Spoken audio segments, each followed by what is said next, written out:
What's Next?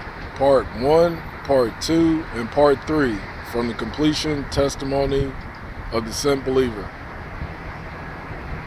My journey is leading me home, so I'm in it for the long haul.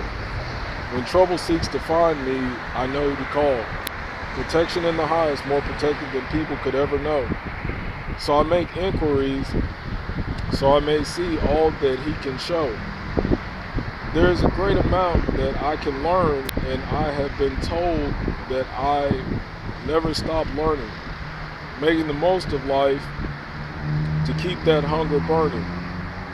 I'm looking to be filled. Yes, God will help my soul grow, while looking to fulfill the complete life to receive all blessings that God may bestow.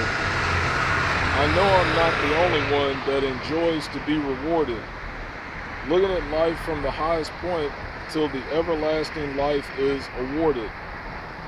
Now it has nothing to do with fear, it all boils down to respect. While wondering what's next, looking for clues on what to expect. I know his voice and he calls me by his name. God knows that common sense is a common choice to choose for eternal life and not eternal pain. Part 2.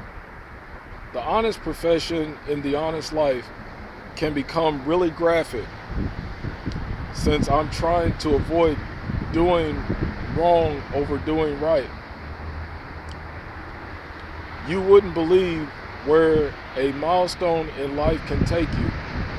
It's not about the signs, it's about becoming accustomed to, becoming of age, and yet becoming polished, which determines the outcome and helps to acquire knowledge.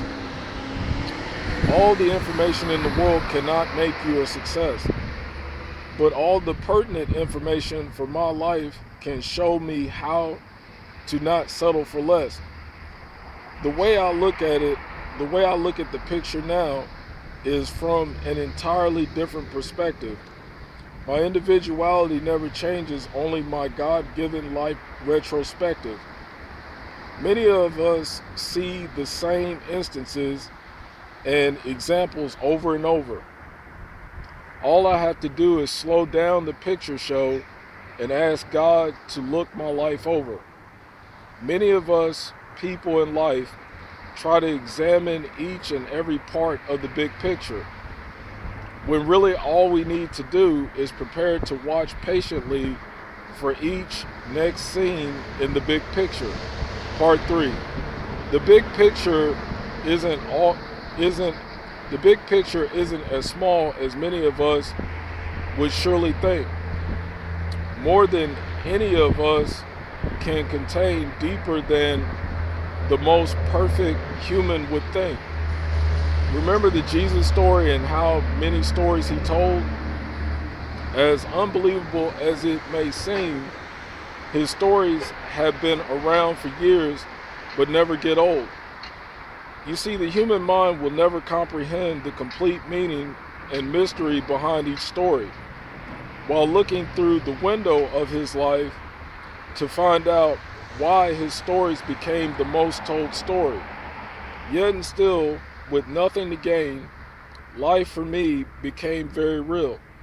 Learning that the more pure my life becomes, the more beautiful a life God will reveal. Has anyone ever seen God or heard that God was disgusting? To walk away from a warped perception ultimately leads to trusting that everything surely stated in the Bible about God is true. If you have no experience with God, everything to you that seems new is really untrue. So I usually stay away from idiots, ignorant people of every kind. Wondering what's next is the question on my mind. What's next?